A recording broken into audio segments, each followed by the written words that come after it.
Kamusta pong muli mga katambay? Nagbabalik pong muli ang inyong katambay, si Katambay Manong po para po magkomento sa inyo sa kaganapan po sa ating politika. Ang Tambayang Makabayan, komento po na inyong lingkod. Ito po, komentuhan po natin itong mga nakarang araw mga katambay. Sa kabila po na buhay pa po ang ating Commander-in-Chief, ang Pangulo ng Pilipinas. Siya po ang Commander-in-Chief, siya po ang may mandato na sa ating mga kapulisan, sa mga kasundaluhan. Siya lang po ang may mandato bilang Pangulo. Hindi po ito trabaho ng isang speaker ng Kamara. Di ba? Magkaiba po ng trabaho. Pero po sa bagong Pilipinas po, iba na po. Iba na po ang bagong Pilipinas. Ang trabaho po ng speaker ay tinatrabaho na rin po ang trabaho ng presidente. Ang executive ay kinukuha na rin pong trabahuhin ng isang legislative katulad po ng speaker, mga katambay. Nagtataka lang po si Kamanong kasi hindi po ito nangyari sa mga presidente na nauna po kay President Marcos Jr. Kahit po kay dating Pangulong Duterte, never pong nangyari na umepal po at talagang gampanan lalo po sa mga sinasabing pinamumunuan ng Pangulo, lalo ang kasundaluhan at ang kapulisan. Hindi po pumapapil dyan ang isang speaker ng Kamara. At ganun din po si dating Pangulong Aquino Jr., never pong pumapil ang isang speaker ng Kamara katulad po sa panahon natin ngayon. At ganun din po sa panahon po ni Gloria, dating Pangulong Arroyo, hindi rin po pumapapil sa mga militar at kapulisan at sa marami pa pong bagay katulad ng mga ginagawa po ng DSWD. Hindi po pumapapil kay Gloria yan. At lalong hindi rin po pumapapil po kay Erap. At hindi rin po pumapapil nung panahon po ni dating Pangulong Ramos. Hindi po pumapapil yan. At hindi rin po nakita natin na pumapil nung panahon po ni Corazon Aquino. At lalong-lalo na hindi pwede pumapil ang isang speaker nung panahon po ng dating Pangulong Marcos Jr. Dahil po sinasabing ito daw po isang diktador at sinasabing ng mamamatay tao at magnanakaw daw po. Matapang yon. Pero ngayon po, kakaiba po mga katambay. Parang sinasabing ang ating Pangulo ay walang silbi. Ang may silbi lang po sa pagpapatakbo po ng gobyerno, lalo po sa militar at kapulisan, ay ang isang speaker. Nakakahiya po mga katambay. Nakakahiya. Komento ni Kamanong. Parang napakaliit na po ng gampanin ng isang Pangulo. Siya ang Commander-in-Chief, pero ang tumatayong Commander-in-Chief ay ang isang speaker. Napakadalas po natin makita ang isang speaker na bumibisita at ginagawa po ang trabaho ng isang Commander-in-Chief. Ito po, pahinga po natin ang balita. At nagpunta po siya sa Southern Luzon Command sa mga AFP po ito. Pahinga po natin, komentuhan natin. Binigyang pugay naman ni House Speaker Martin Romualdez ang ating mga sundalo dahil sa kanilang mga pagsisikap at sakripisyo para sa Pilipinas. Tiniyak naman ng liderato ng Kamara ang buong suporta para sa iba't ibang programa at inisyatiba ng AFP. Si Mela Lesmora sa sentro ng Balita Live. Mela? Porta, yan ang pinangako ng Kamara sa Sandatahang Lakas hinggil nga sa naging event ngayong araw. Ito ay bilang pagkilala na rin sa kanilang hindi matatawarang pagseserbisyo. Bandang alas 9 ng umaga kanina nang dumating si House Speaker Martin Romualdez kasama ang iba pang kongresista dito sa Camp Guillermo Nakar sa Lucena City sa Quezon para sa fellowship ng Kamara at AFP Southern Luzon Command. Dito'y ginawaran ng arrival honors ng mga sundalo si Speaker Romualdez na sinundan ng pagpupulong at talk to troops. Sa kanyang talumpati, binigyang pugay ni Romualdez ang mga pagsisikap at sakripisyo ng ating mga sundalo para sa Pilipinas, partikular na sa pagpapanatili nila ng kapayapaan, paglaban sa mga communist terrorist at guerrilla fronts at pagtatanggol ng ating soberenya at mga teritoryo. Dahil dyan, pangako ni Speaker Romualdez, patuloy na susuportahan ng Kamara ang Sandatahang Lakas. Sa ilalim ng 2025 national budget, dodoblehin na raw nila ang daily subsistence allowance ng mga sundalo.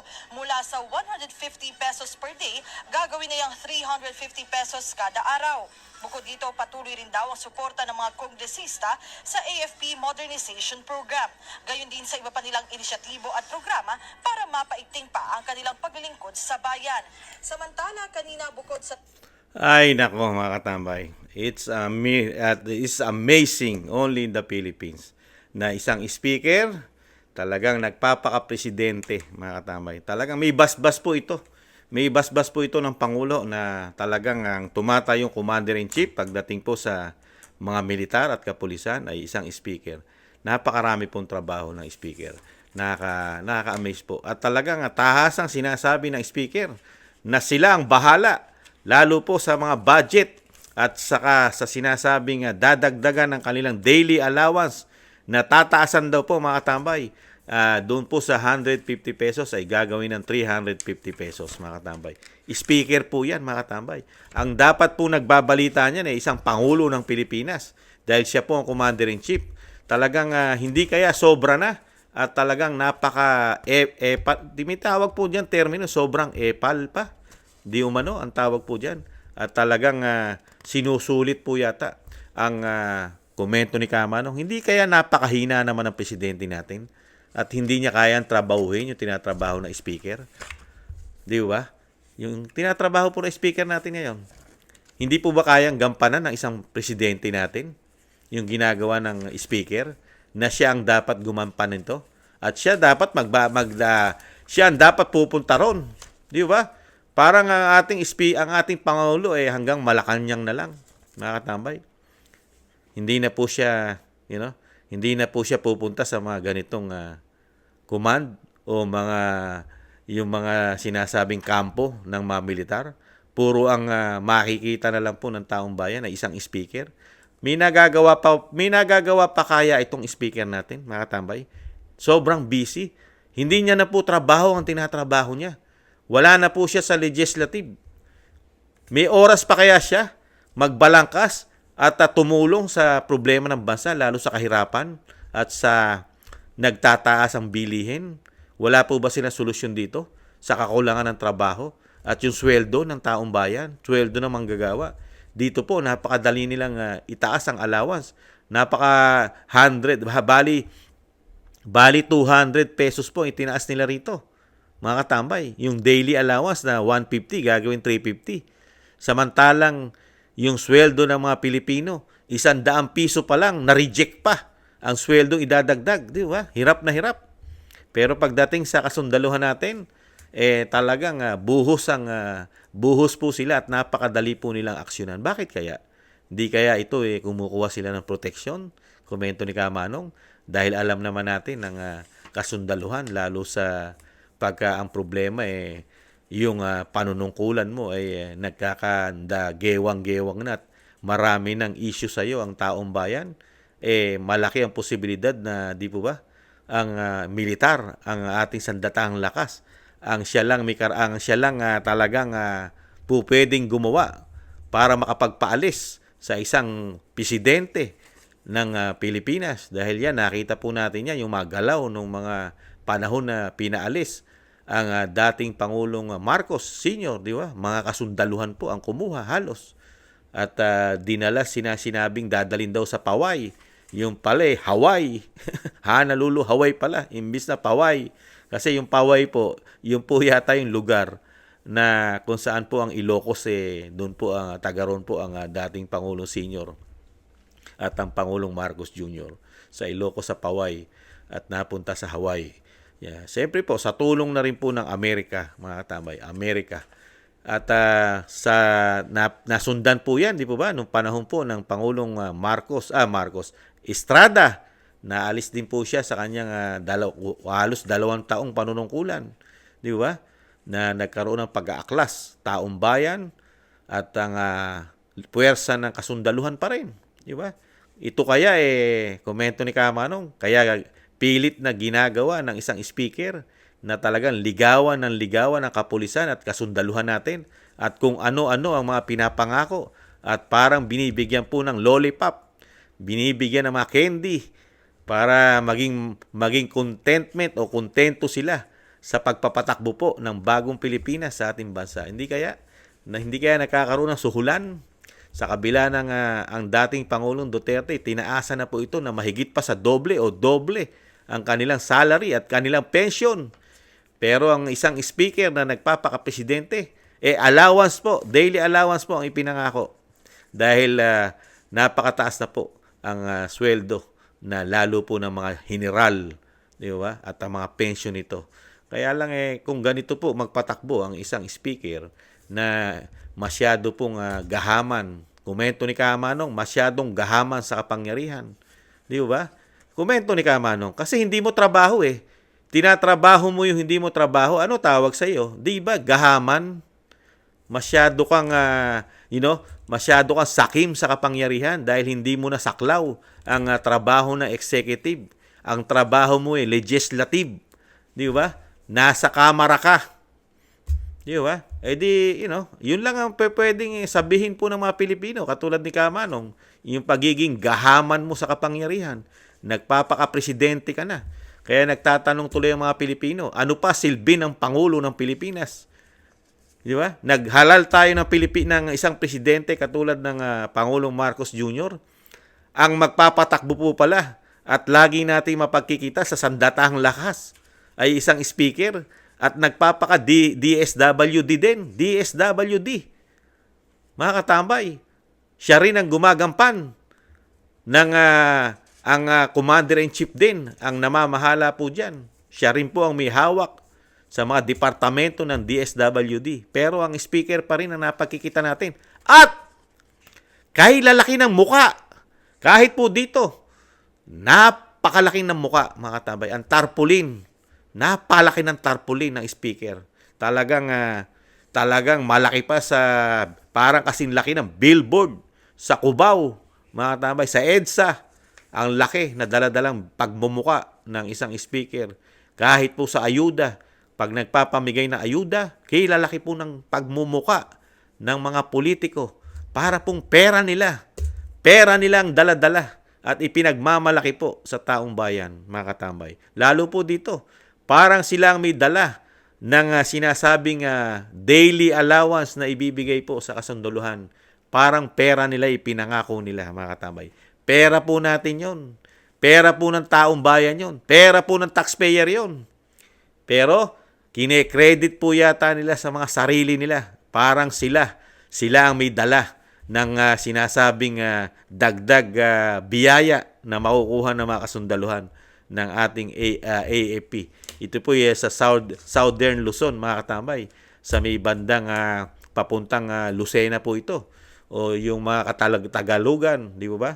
Ang Quezon, mga part ng Quezon po ito, mga katambay. Yung pinuntahan po ng speaker. Biliin nyo, ang layo na napuntahan ng speaker. Samantalang nandito ang problema sa Luzon. Di ba? Ang problema sa Luzon, kung talagang ikaw nagpapaka commander-in-chief at nagpapaka DSWD ka, bakit hindi ka nakikita rito sa baha ni Enteng?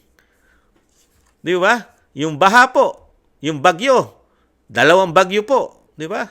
Ang sumalanta sa ating sa Luzon hanggang Northern Luzon, di ba? Talagang nilulubog tayo sa baha. Pero ang pamimigay po ng DSWD sa pangunguna po ng speaker ng Kamara ay nasa Mindanao. Doon po nagpapamigay ng ayuda na wala naman pong baharon at walang bagyo.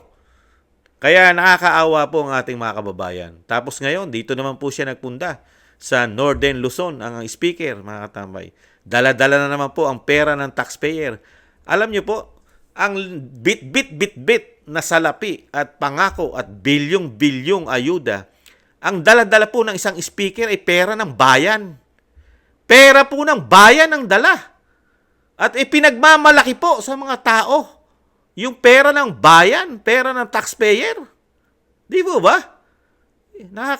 Nakakalungkot lang po. At parang angas-angas pa, di umano dating, angas-angas. At bit ba ang isang damukal na mga congressman o representative na puro taxpayer naman ang gumagastos sa mga ito. Komento ni Kamanong. Puro taxpayer, pati po ang pasweldo sa mga bodyguard nito. Di ba? Sa mga security nito. Sa mga nilalamon po nito. Lahat po. Mga nilalamon, mga sinusuot, mga sasakyan, gasolina, pambayad sa toll gate, di ba? Pambayad sa kuryente nila, sa telepono, puro galing po sa taxpayer, mga katambay. Puro galing sa taxpayer ang kanilang ginagastos, pati po sa kanilang sarili, pati po sa kanilang mga nilalamon. Di ba? Mga nilalamon nila. Samantalang, yung mga taxpayer na nilubog, binaha, nasa Metro Manila, nasa Northern Luzon, mga Bulacan na yan, hanggang Pangasinan, yung mga Dagupan na yan, Pampanga, at marami pang kalapit na lalawigan ng talagang naperwisyo ng bagyo, baha. Pero nagpapamudmud po doon po sa walang sakuna, mga katambay. Kaya hiyang-hiya naman po tayo dito sa isang nagpapaka-presidente at nagpapaka-DSWD at isa pa pong speaker ng Kamara. Kaya ito po, kung suswelduhan po ito ng taong bayan, si Speaker Romualdez, komento ni Kamanong, napakarami po sweldo nito. Sobra-sobra po ang sweldo nito, mga tambay. Dahil 3 po ang ginagawa niyang trabaho sa Pilipinas. Sa atin, 3. Dapat po, dito po natin ibigay ang sweldo ng Pangulo, mga katambay, kay Speaker. At yung sweldo po ng DSW Secretary na si Gatchalian, ay ibigay na rin po natin dito, mga katambay. Dito po sa ating speaker na nagpapaka-executive, DSW Secretary, at syempre po, speaker pa ng Kamara, mga katambay. Yung kanilang, sinusweldo po at pinasusweldo po ng taong bayan, ibigay na po natin dito lahat, mga katambay. Dahil po sumusweldo po ang Pangulo ng Bansa na kung hindi nagkakamali si Kamanong, ang sweldo po ng Presidente hindi bababa sa kalahating milyon. O di madadagdagan po sweldo ng isang speaker dahil ang sweldo po ng isang speaker ay hindi po bumababa sa 300,000. O di meron, ang laki na po ng sweldo niya at ang sweldo po ng mga secretary ay hindi rin po bababa sa 200,000. Napakaraming sweldo po ito dahil 3 ginagawang trabaho sa ating bansa nito. Nagpapaka-executive na, di ba? Nagpapaka-DSWD na, at meron na siyang legislative o isang speaker ng Kamara. At ipinagmamalaki sa ating mga Pilipino at pinagmamalaki po sa ating mga kasundaluhan na sila ang bahala.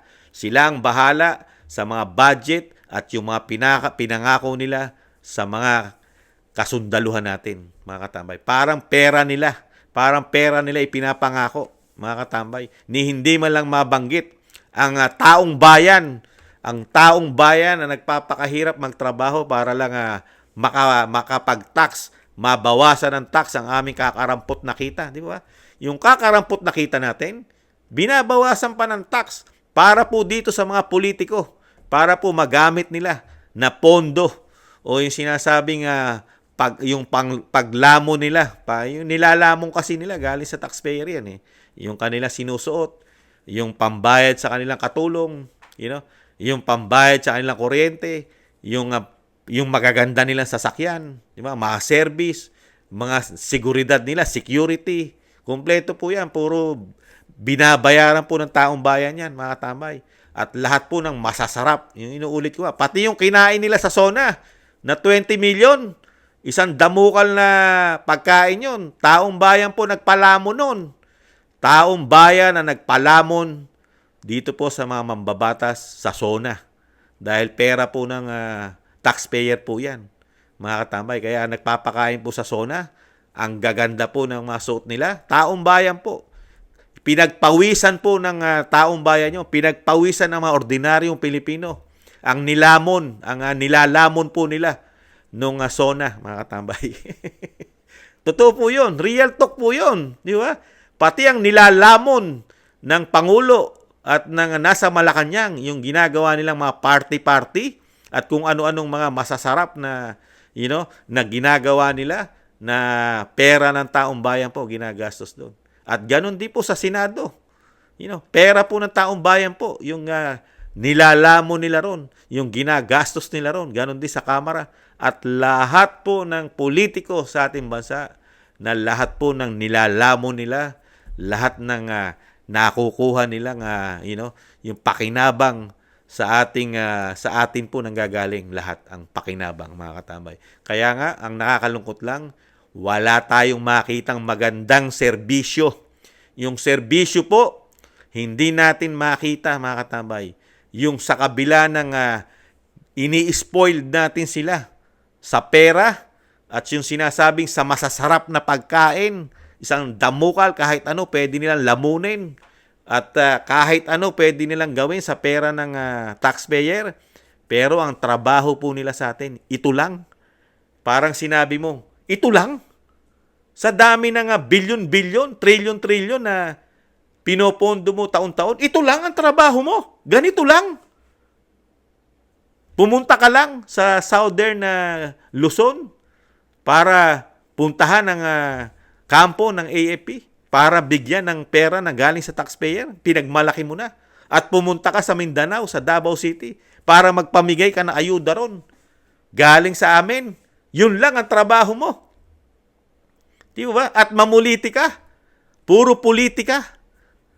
Ang tinatrabaho po ng ating sinasabing mga palamunin ng bayan. Kasi po, sa totoo lang, real talk, ito po ay palamunin ng bayan. Dahil lahat po ng ginagastos nito, travel fund, extraordinary fund, di ba? Confidential fund, tapos yung mga budget ng kanilang opisina, puro pondo po ng tao yan. Galing po sa taxpayer, di ba? Lahat po, yung sinasabi ko po, ang tawag po dito sa totoo lang po, real talk, komento ni Kamanong, palamunin po ito ng bayan. Palamunin, paswelduhin ng bayan, palamunin. Di ba? Dahil pinasusweldo mo na, pinalalamon mo pa. Pero ang binibigay sa iyo na kapalit, ganito lang ang kapalit. Serbisyo sa tao. Di ba? Isang damukal na kayamanan, pera, salapi ang ginugugol po natin para sa mga programa ng ating bansa. Programa po, ayuda, kadiwa. Tapos, yung flood control na 5,500, ginastusan po ng taxpayer. Ang dinadanas po natin sa buong Luzon halos, puro baha. Nilulubog po ang ating kabuhayan. Sinasalanta po at umaapaw ng mga tubig dahil po sa pinagmamalaki nating flood control. Pero meron pa naman master plan. Gumawa na naman po sila ng master plan, mga katambay. Ang tingin po ni Kamanong sa master plan, lecho plan ang darating dito. Puro lecho plan. Konting tubig lang, lusaw ito. Lecho plan, hindi master plan ang lumalabas, mga katambay. Lecho plan. Lagyan mo na lang ng asukal, di ba? Gatas. Plan na yan. Kaya nga lang, hindi master plan. Lecho plan. Nakakalungkot lang po. Kaya, dito po sa ginagawa po ng speaker, mahirap po. Mahirap po itong ginagawa niya. Ginagawa niya pong kahiya-hiya. At liliit po kasi. No? Liliit ang tingin ng mga Pilipino sa presidente. Para kang walang silbi. Di ba? Parang hindi mo kayang patakbuhin ang bansa. Di ba? Dahil ikaw isang presidente, buhay ka pa. Di ba? Tapos ang gumagampan ng trabaho mo, isang speaker, hindi man lang dumaan sa isang vice president. Di ba? Sana pinapupunta mo ron vice president. Dahil busy mo yan. Pero malayo yan Speaker, dadaan pa sa vice, tapos sa Senate president, tapos speaker, pang-apat ka. Tapos ikaw yung parang presidente na lumalabas. Nakakaano lang po. Kaya ano po ang tingin ng mga kababayan natin? Katulad ni Kamanong, lumiliit ang pagtingin ni Kamanong sa Pangulo ng bansa. Dahil yung trabaho na dapat ay Pangulo ang gumagawa. Di ba?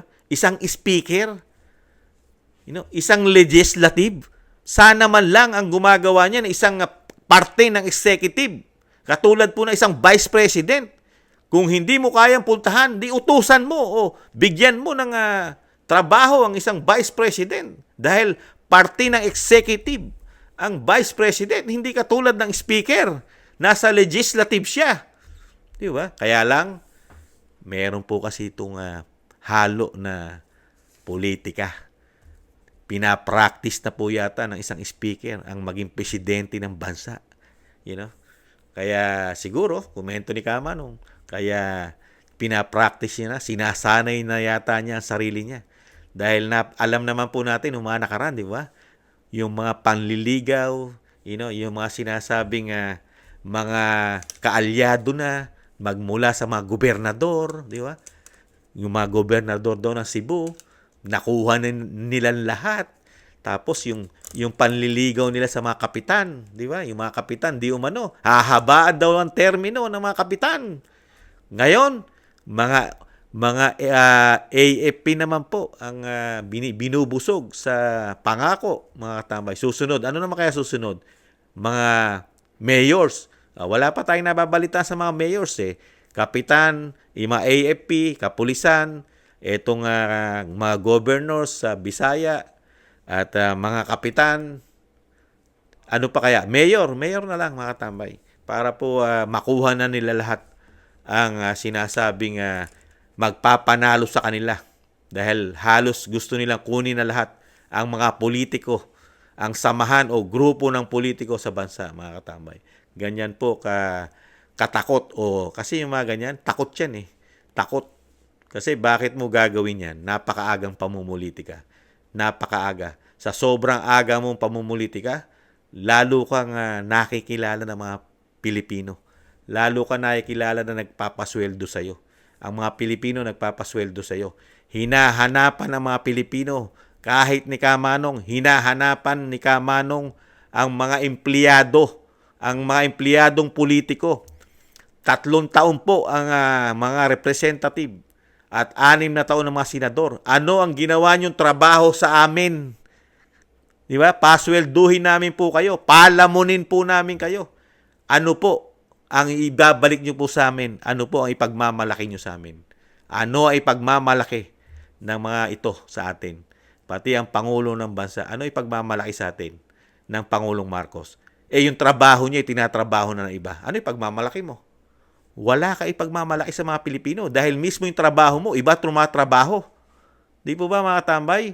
Kaya mahirap po itong mga politiko na ganito. Mahirap maging leader po. Komento ni Kamanong, napakahirap maging leader po ito. Lalo po yung sinasabi natin na sobra-sobra sakim sa kapangyarihan po ito. Komento ni Kamanong, dahil hindi mo na trabaho, tinatrabaho mo pa. Napakasakim mo nito, sobra kang sakim. Di ba? Hindi mo trabaho ang trabaho ng presidente, hindi mo trabaho ang trabaho ng DSWD secretary. Ikaw ang kumukuha, ikaw ang umeepal. Di siyempre, sakim na sakim ka sa pangyarihan nun. Alam ng mga Pilipino yan, di ba? Ano po sa tingin niyo mga katambay ang ginagawa ng isang speaker ng ating bansa? Ito po ba'y makatarungan at katanggap-tanggap sa ating mga Pilipino? Kayo po ang makakasagot doon. Muli po, si Katambay Manong, nagpapasalamat po sa mga naagusto po ng ating maliit na channel, Tambayang Makabayan sa YouTube at TikTok. At maraming salamat din po mga tambay sa mga naagusto po, syempre, sa mga nagla-like, share, and subscribe, at sa mga nagko-comment. Maraming salamat po. Sa muli po mga tambay, ingatan nawa po tayong lahat. Paalam, bye-bye.